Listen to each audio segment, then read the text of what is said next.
할렐루야. 예.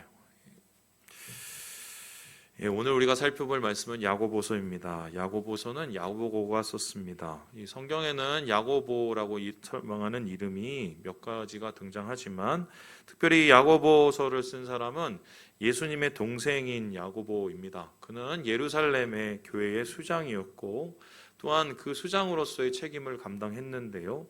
특별히 이 야고보서에 써진 이유는 흩어져 있는 12지파에게 보낸다라고 얘기하고 있습니다. 여기서 12지파라는 것은 유대인 출신의 그리스도인을 말하고요. 흩어져 있다는 것은 예루살렘을 떠나서 로마 각지로 머물고 있다는 것입니다. 그렇다면 왜 예루살렘에 살고 있던 그들이 흩어지게 되었을까요? 이 사도행전을 살펴보면 그 이유들을 살펴볼 수 있는데요. 스데반 집사 순교한 후에 대대적 핍박이 일어나고 그래서 교인들이 자의반 타의반으로 고향을 떠날 수밖에 없었습니다. 야고보서 1장 2절에는 그들이 이때 겪어야 됐던 상황을 이렇게 표현하고 있는데요. 우리 같이 한번 읽어보겠습니다. 시작. 내 형제들아 너희가 여러 가지 시험을 당하거든 온전히 기쁘게 여기라. 시험이라고 표현하고 있습니다. 그것도 그냥 시험이 아니라 매우 다양한 여러 가지 시험이다. 여기서 우리가 살펴볼 단어, 이 시험이라는 단어는요, 이 헬라어로 다음과 같은데요, 페이라스모스입니다. 이 단어는 시험이란 뜻도 되지만 우리가 당하는 시련도 되고요, 때로는 우리의 마음을 떠보는 유혹도 되고 우리의 마음을 증명하는 입증이라는 단어가 됩니다. 그래서 이 단어를 잘 살펴보면 이들이 당했던 어려움을 살펴볼 수 있는데요, 단순한 박해만은 아니었습니다. 그들의 믿음과 삶을 흔드는 시험이었습니다. 그것도 안팎의 다양한 시험이었습니다. 외부에서는 직접적인 가해나 경제적인 피해가 있었습니다. 교회 내부에는 공동체의 분열과 거짓 교사들의 유혹이 있었습니다. 하지만 가장 중요한 것은 내면의 갈등이었습니다. 박해로 인해서 마음이 무너져 내린 겁니다. 믿음이 무너지고 있었습니다. 정신적인 부담이 커지고 걱정, 불확실성, 불신과 싸워야 했습니다. 이와 같은 시험은 긍정적으로는 우리의 믿음을 성장케 하지만 부정적으로는 때로 우리를 실족케 할 수 있습니다. 사도 야고보는 이와 같은 시험을 당하고 있는 교인들을 향해서 무언가를 하기 원했습니다. 그리고 그는 일종의 시험을 이기고 승리하는 일종의 매뉴얼을 써내려 갔는데요. 그래서 이 야고보서 안에는 시험이 도대체 무엇이고 어떻게 이겨야 되는지에 대한 설명이 잘 나타나 있습니다. 그런데 결국 결론은요, 마지막에 쓰여 있죠. 오늘 우리가 살펴볼 부분이 바로 그 부분인데요. 도대체 이 다양하고 어려운 시험을 어떻게 이기라는 거냐? 이에 대한 최종적인 방법을 이렇게 설명합니다. 우리 함께 15절을 읽어봅시다. 시작. 믿음의 기도는 병든 자를 구원하리니 주께서 그를 일으키시리라. 혹시 죄를 범하였을지라도 사하심을 받으리라. 기도가 답이라고 얘기합니다. 최종 병기인 것입니다. 특별히 이 병든 자라고 표시하고 있는데 이것은 단순히 육체적 질병만이 아닌 그 이상의 것입니다. 힘이 없어도 병든 것이라고 표현했고 믿음이 작고 실족할 때도 병들었다고 말했습니다. 심지어는 가난하거나 마음이 어려운 것도 병든다는 표현이 들어있는데요. 그래서 기도하면 이와 같은 병든 것, 약함으로부터 구원받게 된다. 심지어는 누군가 이런 상황에 있을 때 내가 그를 위해서 기도하면 하나님이 그를 살리신다고 이 기도의 능력을 이야기하고 있습니다. 기도가 능력이다. 이건 너무 뻔한 얘기가 아닌가. 그러나 야고보가 내린 이 결론은 단순한 뻔한 이야기는 아닙니다. 왜냐하면 그의 삶이 담겨져 있겠습니다. 지금으로 표현하자면 1차, 2차, 3차 임상 다 마친 백신인 것인데요. 그는 시험 안에 있었고 더불어 자기가 사랑하고 아끼는 사람들과 함께 시험을 극복하고 있습니다. 이 싸움 안에서 최종 병기인 기도를 발견했고 결국 기도로 승리하게 됩니다. 그리고 이것을 통해서 사람들에게 주의 교훈을 나타내고 있는데요. 이를 증명하는 기록이 아직도 남아 있습니다. 바로 낙타 무릎의 전설입니다. 이 낙타 무릎 딱딱하지요? 이것이 바로 야고보의 별명이었습니다. 유세비우스라는 교회학자는 이 글을 가리켜서 이렇게 표현하고 있습니다. 우리 같이 한번 읽어볼까요? 시작. 그는 홀로 성전에 들어가 무릎을 꿇고 모든 인간을 용서해 달라고 하나님께 간절히 기도했다. 그래서 야고보의 무릎은 낙타의 무릎처럼 딱딱해졌다. 그러므로 사람들이 그를 의인 또는 오블리아스라고 불렀는데 오블리아스는 인간의 방파제이며 의로움이라는 뜻이다. 얼마나 열심히 기도했으면 무릎이 딱딱해졌을까요? 할 수 있는 것이 기도밖에 없어서 그런 것이 아니라 기도가 가장 좋은 방법임을 깨달았기 때문입니다. 그래서 사도 야고보가 어떻게 기도를 했는지, 어떻게 기도를 통해서 환난을 이겨냈는지를 살펴본다면 오늘 우리에게 되게 큰 힘이 되겠습니다. 우리도 지금 똑같이 환난 속에 있고 교회가 똑같이 어려움 속에 있습니다. 제가 그렇다면 어떻게 야고보는 기도를 했을까요? 어떤 방식으로 기도했길래 그는 승리의 기도를 경험할 수 있었을까요? 본문을 살펴보면 야고보가 기도에 대해서 생각했던 세 가지의 원칙을 발견하게 됩니다. 그 첫 번째는 다음과 같습니다. 우리 같이 한번 읽어볼까요? 시작! 기도할 때는 없다. 기도를 더해야 할 때만 있다. 지금 야고보는 기도할 때가 없고 기도를 더해야 할 때만 있다는 겁니다. 다시 말해서 계속 쉬지 말고 매일 기도하라고 이야기합니다. 우리 함께 13절의 말씀을 읽어보겠습니다. 시작! 너희 중에 고난 당하는 자가 있느냐? 그는 기도할 것이요 즐거워하는 자가 있느냐? 그는 찬송할지니라. 고난당해도 즐거워해도 기도하라. 왜냐하면 고난 중에 기도는 절망에서 우리를 지켜줍니다. 즐거움 중에 기도는 우리를 교만으로부터 벗어나게 해줍니다. 질병에서 기도를 하면 하나님께서 우리를 치유하게 해주시고 죄 가운데 기도하면 주님이 살 길을 허락하여 주십니다. 특별히 기도는 더 해야 될 때가 있습니다. 어려울 때입니다. 어려울 때 더 기도하는 게 맞습니다. 그래야 어려움이 변해서 기쁨이 될 수가 있습니다. 교회 2000년 역사 가운데 기도의 대가들로 알려진 사람들이 많습니다. 그들의 이야기를 다 살펴보면 공통점이 하나 있어요. 그게 뭐냐면요, 이 사람들이 기도 결핍증을 앓고 있었습니다. 루터는 2시간씩 기도를 했고 칼빈은 4시간씩 기도를 했는데 다 동일하게 뭐라고 얘기했냐? 내 기도가 너무 작다. 더 깊은 기도, 더 진실한 기도를 하고 싶다라고 얘기했어요. 일종의 기도 중독증인 거죠. 이와 같이 이들이 기도 중독증에 빠질 수밖에 없었던 이유는 기도는 하면 할수록 기도 깊어지고 기도는 하면 할수록 하나님 안에서 주님을 깊이 만나기 때문입니다. 그래서 이엔바우즈는 이러한 하나님을 매일매일 경험하는 계속적인 기도를 가리켜서 끈질김이라고 얘기했는데요. 우리 함께 그의 이야기를 같이 한번 읽어보겠습니다. 시작! 하나님과의 사귐은 갑자기 이루어지지 않는다. 홀로 하나님과 더불어 많은 시간을 갖는 것이 그분을 아는 비결이요 그분의 영향을 받는 비결이다. 하나님은 그분을 아는 믿음에 끈질김에 굴복하신다. 하나님의 은사에 대한 이해와 소원을 진지하고 꾸준하게 표시하는 자에게 가장 풍성한 은혜를 주신다. 여기서 눈여겨볼 표현이 있죠. 더 많이 가질수록 기도를 할수록 하나님을 더 깊이 알게 되고요. 그리고 더 깊이 알수록 하나님께서 그 사람에게 더 풍성한 은혜를 주신다는 너무 당연하고 너무 확실한 말을 하고 있습니다. 여러분, 이제 기도에 대해서 얘기할 때 어떤 분들은 기도를 소화기처럼 생각하시는 분이 있어요. 이게 무슨 소리냐? 급한 불만 끄고 끝납니다.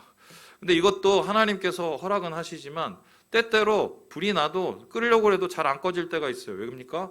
오래된 소화기는 말을 안 들어요. 그래서 성경에서 말하는 기도는요, 소화기가 아니에요. 마스크예요. 여러분, 마스크 지금 쓰고 다니는데 얼마나 귀찮고 힘들어요? 하지만 이거 써야 살죠. 지금 이거 써야 우리가 이겨내지 않습니까? 그래서 마찬가지로 답답하고도 있고 기도하면서 참 힘들 때도 있지만 이게 해야 사는 거기 때문에 기도가 호흡이라고 우리에게 이야기를 하고 있습니다.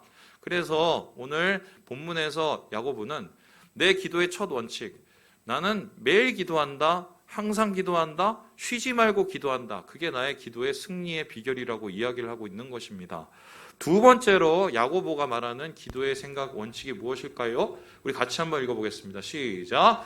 기도하지 못할 사람은 없다. 기도하지 못할 사람은 없고요.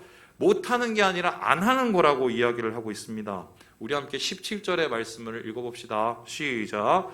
엘리야는 우리와 성정이 같은 사람이로되 그가 비가 오지 않기를 간절히 기도한즉 3년 6개월 동안 땅에 비가 오지 아니하고. 우리 성도님들과 만날 때마다 항상 이렇게 똑같은 질문을 받을 때가 있어요. 기도에 대한 얘기를 하면 목사님 너무 기도하기가 힘들어요. 두 번째는 뭐냐면 제가 기도해도 하나님이 들으십니까? 이런 얘기를 합니다. 근데 초신자 때도 그러시면 이해가 되는데 10년이 지나도 똑같이 얘기하시는 분들이 있어요. 그러면은 이건 뭐예요? 이건 자신감의 문제인데요. 이와 같은 질문은 오늘날도 있지만 야고보 시대에도 똑같이 존재했다고 생각을 합니다. 그래서요, 야고보는 그 기도에 대한 어려움을 표현하면서 기도 못해 먹겠어요 말하는 그 사람들에 대한 이런 답을 해줬는데요. 그 답을 기도의 대가인 엘리야를 통해서 설명을 합니다. 엘리야는 구약의 가장 큰 역사를 일으킨 선지자입니다. 기도에서 불이 떨어진 사람이죠. 그런데 야고보 사도는 그를 가리켜서 뭐라고 얘기하냐면요, 우리와 성정이 같은 사람이다 라고 말합니다. 이 영어 성경을 보니까 A man with a nature like ours라고 얘기하는데요, 나하고 본성이 같다는 거예요. 본성이. 그러니까 기도는 특화된 사람이 하는 게 아니에요. 모두가 합니다. 엘리야는요, 우리처럼 변덕을 죽을 듯이 하고 절망을 밥 먹듯이 먹고 두려움을 매일 쌈 싸 먹은 사람인데, 그 사람도 그렇게 기도의 자리를 지켜서 하나님이 사용하셨다는 것입니다. 정말 엘리야가 그런 사람이었나요? 이것을 나타내는 말씀이 한 가지가 있죠. 바로 열왕기상 19장의 말씀입니다. 이 본문 보시면 이 그림 아시죠? 여러분, 이 엘리야의 가장 찌질한 모습, 로뎀나무 밑에서 이 이세벨을 피해서 도망갔다가 거기에서 하나님 앞에 죽여달라고 이렇게 얘기하죠. 그가 죽여달라고 할 때 뭐라고 얘기하냐면요, 하나님, 내가 내 조상들보다 뭐 더하지 못하니까 이제 됐어요. 죽여달라고. 이게 이해는 되는데 상당히 좀 이렇게 도발적이죠. 그런데 왜 이렇게 우울증에 빠지고 그가 왜 이렇게 죽음을 요구했을까 보면은 이 같은 항변이 열왕기상 19장의 10절에도 나오고 14절에도 나오고 한 글자도 안 틀리고 계속 반복 재생을 하고 있어요. 우리 함께 10절의 말씀을 같이 한번 읽어볼까요? 시작. 그가 대답하되 내가 만군의 하나님 여호와께 열심히 유별하오니 이는 이스라엘 자손이 주의 언약을 버리고 주의 제단을 헐며 칼로 주의 선지자들을 죽였음이오며 오직 나만 남았거늘 그들이 내 생명을 찾아 빼앗으려 하나이다. 왜 이렇게까지 망가졌는지 그의 내면을 봅니다. 특별히 두 가지 표현이 들어와요. 열심히 유별하였다. 이 소리는 뭡니까? 나는 할 만큼 했다. 두 번째로 오직 나만 남았다. 이건 뭡니까? 아무도 도와주지 않는다. 심지어 하나님도 도와주지 않았다는 것입니다. 그래서 이런 상황 속에 결론은 죽여달라는 것입니다. 이제 할 것이 없으니까 나는 죽겠다고 주님 앞에 지금 땡깡을 부리고 있는데요. 이해는 되지만 이 정도면 거의 깡패죠. 깡패. 하나님 앞에서 못 볼 걸 다 보여주는 것이 됩니다. 그럼에도 불구하고 하나님의 대응이 신기한데요, 그를 탓하거나 그냥 질책하는 것으로 끝나지 않았습니다. 오히려 위로하시고 그의 기도, 이 불평 같은 기도에 조목조목 하나 응답을 해주시는데요. 먼저 나밖에 안 남았다고 말하는 것에 대해서 무슨 소리야, 바알에게 무릎을 꿇지 않은 7,000명이나 있어, 이렇게 대답을 해주시고, 다 끝났다고 얘기하는 것에 대해서 무슨 소리야, 보이지 않아도 지금 새 일이 일어나고 있어, 변화가 일어나고 있어라고 대답을 해줬습니다. 그래서 죽는다는 소리 그만하고 돌아가서 네 할 일이나 하고 이제 엘리야를 보내버려요. 여러분, 이런 사람이었어요. 이런 사람이었는데도 기도를 통해서 하나님의 큰 일을 행하셨습니다.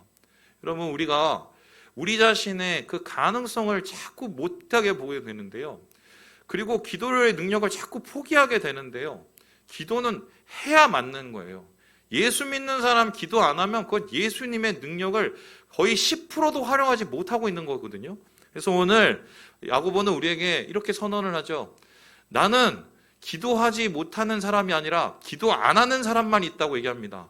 모두가 예수 믿으면 당연히 기도하는 게 맞다고 우리에게 설명하고 그것을 두 번째 원칙으로 삼고 있는 거죠.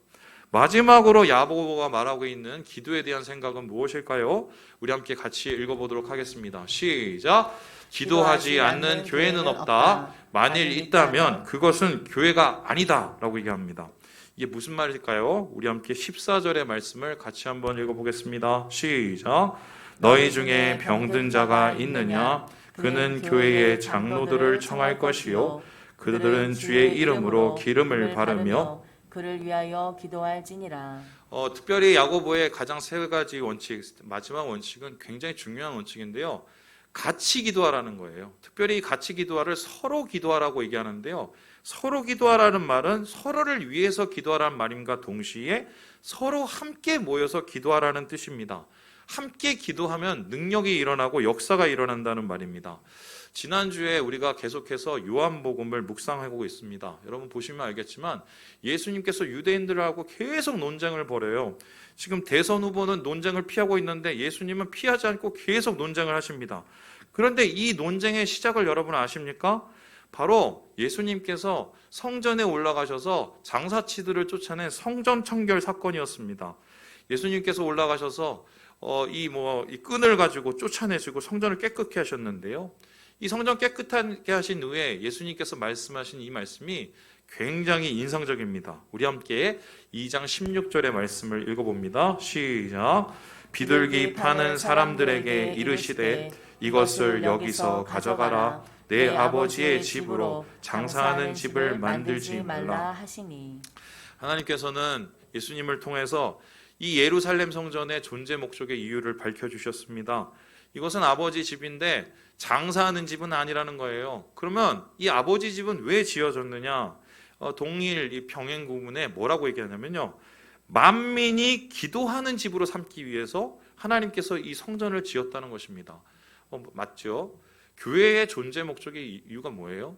와서 말씀을 담고 함께 기도하는 게 존재 목적의 이유예요. 그래서 교회는요, 기도의 허브가 되고요, 공동체는 기도의 연대가 돼야 됩니다.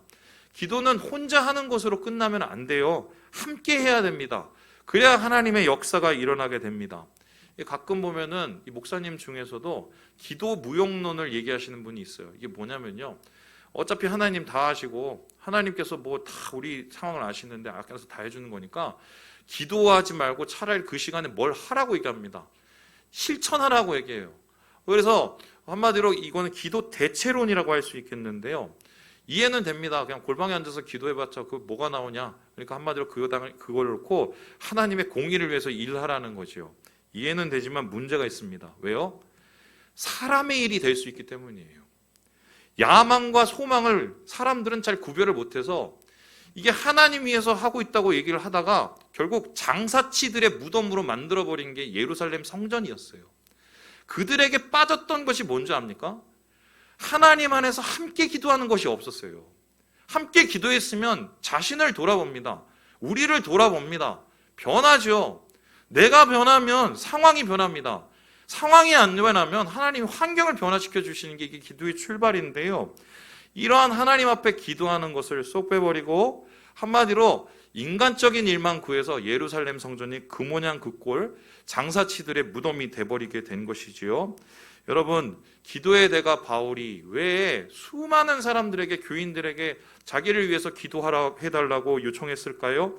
심지어 그 요청한 사람들 중에는요, 믿은 지 얼마 안 되는 초신자들도 있어요. 그러니까 제가 쉽게 설명하면 예지한테 가서 야, 아빠 위해서 기도해줘 뭐 이렇게 얘기한 건데요, 그 이유가 무엇일까요? 이 함께 기도, 서로 기도의 능력을 바울이 분명히 알았기 때문입니다. 서로를 위해 기도할 때, 서로 함께 기도할 때 기도의 능력은 배가 되는 게 아니라 제곱이 되게 되는데요, 이를 나타내는 사건이 있습니다. 바로 사도행전 12장에 나타난 이 베드로의 이야기입니다. 베드로가 갇혔어요. 이제 죽을 날만 기다리고 있었습니다. 그래서 잠만 자고 있었어요. 이 잠만 자고 있는 베드로, 이 예루살렘의 수장을 잃어버렸으니까 이 교인들이 얼마나 답답할 거예요. 할 수 있는 게 없어서 같이 모여서 기도를 했습니다. 그런데 어떤 일이 일어났나요? 그 기도한 후에 잠시 후에 감옥이 흔들리고 천사가 나타나서 이 베드로를 깨워요. 그리고 문을 3개를 열고는 탈출을 시켜줍니다. 이 베드로는 나왔는데 이게 꿈인지 생신지도 모르고 나중에 깨보니까 나와 있는 거예요. 그리고 나서 자기 교인들이 있는 그곳으로 달려갔어요. 문을 두드렸어요. 그랬더니 교인이 문을 열어줘요. 베드로를 봤어요. 근데 그 반응이 어땠는지 아십니까? 우리 함께 사도행전 12장 말씀을 같이 한번 읽어볼까요? 시작. 베드로가 문 두드기를 그치지 아니하니. 그들이 문을 열어 베드로를 보고 놀라는지라. 기도를 해놓고도 이런 일이 있을 거라고 상상을 못했던 거예요. 기도의 능력이, 함께 기도하는 능력이 이 정도라는 것을 그들이 실감을 했던 것입니다. 여러분, 그래서요, 함께 기도하는 것이 되게 중요하다. 제가 오전에 계셔서 말씀을 못 드렸어요. 근데 보셨던 그 영상에 오삼래 권사님이 거의 죽었다 살아나셨거든요. 그 경위가 사실 좀 되게 긴데 결론은 뭐냐면 따님이 그냥 숨이 거의 넘어가기 직전에 있는 그 권사님을 붙잡고 막 죽기 살기로 기도를 한 거예요. 그러니까 옆에 계시던 박효식 집사님이 좀 믿음이 약하신 부분이 있거든요. 어쩔 수 없이 기도하니까 딸하고 같이 울면서 기도를 하셨대요. 그러다가 갑자기 숨이 풀리고 이게 난 거예요. 여러분 그 상황 끝에 우삼대 권사님 뭐라고 얘기하시면 이런 얘기 하더라고요. 내가 이렇게 힘들었던 이유가 우리 남편 박효지 집사에게 믿음을 더하시기 위해서 하나님이 그랬던 것 같다고. 제가 그 얘기를 들으면서 참 마음이 감동이 되고, 또 이 가정은 앞으로 되겠다 싶은 게 그 따님이 정말 이 가정을 책임지고 있는 영적 가장인 거죠. 서로를 위해서 기도할 수 있는 그 문을 여는 그 사람이 그 따님이에요. 가정에, 교회에 이런 사람들이 있어야 돼요. 기도를 이 눈덩이를 뭉쳐가는 이 핵심 그룹, 서로 기도를 통해서 능력을 만들어가는 그룹, 그 가정은 살아요. 그 가정은 은혜가 있어요. 그 공동체에는 능력이 있어요. 반면에 기도의 눈덩이를 굴릴 수 없는 이런 상황은 나중에 모든 것 다 갖춰놓아도 아무 일도 일어나지 않죠. 그래서 이 야고보는 함께 기도하는 이 문제를 가지고 이거 반드시 해야 되고 서로 기도하기 위해서 우리가 꼭 넘어야 되는 과제가 하나 있다고 이야기를 하고 있습니다. 그게 그럼 뭘까요? 우리 함께 16절의 말씀을 같이 한번 읽어보겠습니다. 시작. 그러므로 너희 죄를 서로 고백하며 병이 낫기를 위하여 서로 기도하라. 의인의 강구는 역사하는 힘이 큼이니라. 서로 기도한다고 능력이 일어나는 건 아니고요. 서로 기도하기 전에 뭘 해야 하라고 해요? 서로 고백을 하래요. 뭐를요? 죄를. 제가 예전에 저 대학교 때 저기 그 남미에서 온 저희 선배 누님이 있었어요. 근데 그 선배가 저를 데리고 자기 교회 가는 데인데 같이 따라가라는 거예요. 그래서 제가 따라갔거든요. 근데 배화 여대인가요? 거기 학당에서 이제 그 예배를 드리는데 한국말 잘 못하시는 분이 앞에서 막 설교를 하시더라고요. 그리고 나서 이제 뭐 여긴 좀 되게 리버럴하네 이렇게 했는데 예배 끝나고 와서 소모임이라는 걸 하더라고요. 이 소모임을 하는데 제가 충격을 받았던 게 6명인가가 모였던 걸로 기억하는데 6명이 둘러앉아서는 뭐 나눔을 하는데 무슨 나눔을 하냐면 자기가 일주일 지었던 죄를 다 얘기를 하는 거예요. 까발기면서. 근데 그게 거의 듣지 못할 수준의 더러운 얘기들만 막 하는데 미치겠더라고요. 그래서 아니 왜 이런 짓을 하냐고 제가 물어봤어요. 그랬더니 그분들이 얘기하기를 여기 야고보서에 이게 죄를 서로 고백하면 능력이 나타난다고 해서 이렇게 한다는 거예요. 그래서 아무리 그래도 좀 이건 아닌 것 같아서 나중에 집에 와서 살펴보니까 여기가 2단인 거야, 2단. 그래서 2단인데 그러고 앉았더라고요. 그러면은 이 야고보 사도가 서로 고백을 하고 서로 기도하라는 말은 도대체 무슨 말일까? 이 구절을 주석학자들의 얘기를 잘 들어보면요, 이건데요, 이런 거예요. 자, 10명이서 기도를 해요. 교회 사람들이. 우리 형제들이 잘못해 기도를 하는데 그 안에 싸운 사람이 있는 거예요. 그러면은 기도를 할 때 제대로 되겠어요? 안 되겠어요? 안 되죠. 막힌 게 있는데. 심지어 집안에서도 아내와 싸우면 기도줄이 어떻게 해요? 막히죠. 베드로가 그래서 잘 지내라. 왜요? 기도줄이 막히고 믿음이 막힌다고 얘기를 해요. 서로 기도하기 위해서는 그래서 무엇을 해야 되냐? 기도하기 전에 관계가 회복이 돼야 된다는 거예요. 자기가 누구에게 상처가 준 게 있으면 그거를 용서를 구해야 되고, 누구의 상처받아서 마음이 너무 힘든 게 있으면 자기 마음을 솔직하게 고백을 하고 함께 그 관계를 풀어내야 기도가 하나님 안에서 이루어지게 됩니다. 그 이유는 당연한데요. 사랑하지 않고 어떻게 기도할 수 있습니까?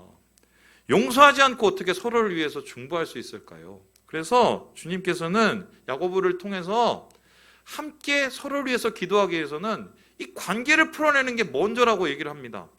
비판을 하면은 죽이지만 기도를 하면은 살리지요. 비판할 시간에 함께 모여서 관계를 풀고 그 속에서 기도를 할 때 왜 하나님이 그 기도를 안 들어주시겠냔 말이에요. 왜 하나님이 그것을 통해서 역사해 주시지 않겠냐는 말입니다. 그래서 이에 대한 서로 기도를 리차드 포스터 목사는 다음과 같이 이야기를 하고 있습니다. 우리 같이 한번 읽고 마무리를 해보겠습니다. 시작. 하나님 나라의 계속적인 사역 가운데 중보 기도보다 더 중요한 것은 없다. 그러나 교회가 기도와는 전혀 관계가 없거나 기도와 동떨어진 것들을 위한 장소가 되어 버린 것을 너무나 자주 본다. 물론 그것들도 필요한 것이다. 하지만 그 중심에 불이 붙어 있지 않으면 우리 손에 들린 죄에 불과하다. 교회가 뭐 요즘 현대적으로 변해서 이것저것들을 막 준비합니다. 제가 지난주에도 우리 교회 돈 들여서 영상기를 하나 샀어요. 돈이 엄청 들어요. 뭐 이런 정도 준비를 해요. 또 계획도 해요. 이벤트도 해요. 프로그램도 만들어요. 여러분 그거 다 만들었다고 교회가 부흥하는 게 아니에요. 심지어 대형 교회에서 그걸 만들면 사람들은 모이지만 그건 부흥이라고 할 수가 없어요. 진짜 부흥은 사람이 변해야 부흥이잖아요. 그러면 이 모든 부흥은 어떻게 일어나요? 장작을 아무리 갖다 놔봐요. 불 안 붙이면 그거는 쓸데없는 재에 불과하지 않습니까? 그래서 오늘 이 리차드 포스터 목사는 서로를 위한 기도, 함께하는 기도가 왜 중요하다고 했냐? 불이 붙어야 되니까. 누군가는 불을 붙여야 되니까. 여러분 그렇다면 이 불이 일어나서 우리 가정 속에서 주의 역사가 나타나기 위해서 누군가는 그곳 속에서 서로를 위해서 기도하는 그 길을 터야 돼요. 설날이에요. 제가 오늘 그래서 이 말씀을 여러분과 나누는데요. 여러분이 바로 그런 역할을 하셔야 돼요. 가정 속에서 관계를 열고 서로 기도할 수 있는 그 자리를 열어내야 돼요. 내가 불이 돼야 돼요. 붙여야 돼요. 하나님이 역사하실 수 있도록. 냉랭함이 우리를 공격하고 수많은 냉담 속에서 우리의 마음이 무너질 때도 있지만 그건 결국 시험이에요. 우리가 서로 기도하기로 마음을 먹고 함께 기도하기로 마음을 먹으면 우리가 손을 붙잡고 주님 앞에 나아가면 하나님께서 우리의 기도를 통하여서 크신 일을 행할 줄 믿습니다. 저는 코로나가 우리 교회에게 준 변화를 진짜 2년 동안에 너무 많이 경험을 하고 있습니다. 때로는 제가 마음이 너무 힘들고 어려울 때가 있는데 아마 누가 저한테 물어봐서 가장 힘든 게 뭐냐고 물어보면 뭐 정부의 뭐 계속적인 뭐 방역에 대한 규제 아니면 성도들이 뭐 자꾸 이렇게 이탈하고 이런 문제도 있지만요. 저는 이렇게 얘기하고 싶어요. 서로 기도하는 게 사라지고 있어요. 우리가 이게 함께 모일 수가 없으니까. 근데 반대로 표현하면 우리가 그렇게 기도를 너무 게을리했던 거예요. 그동안에 우리가 새로운 한 해를 준비하고 또한 이 한 해 속에서 부흥 원년을 바라보고 있습니다. 우리가 가족이 살아나는 역사를 우리가 준비하고 있고 우리 공동체가 살아나는 역사를 준비하고 있어요. 제일 먼저 해야 될 것, 우리가 불이 되어서 서로 사랑하고 서로 기도할 수 있는 그 시작을 우리로부터 시작이 돼야 돼요. 주님께서 이런 자들을 찾으십니다. 이런 자들을 통하여서 하나님의 부흥의 부르시를 붙여나가시라고 저는 믿습니다. 사랑하는 여러분, 교회는 기도의 연대입니다. 기도가 시작되고 서로 기도할 때 주의 역사를 나타내는 곳이 교회입니다. 주의 교회가 되셔서 이 땅 가운데 추위를 녹이고 냉담함을 녹이는 불이 되시기를 주님의 이름으로 축원합니다. 기도하겠습니다.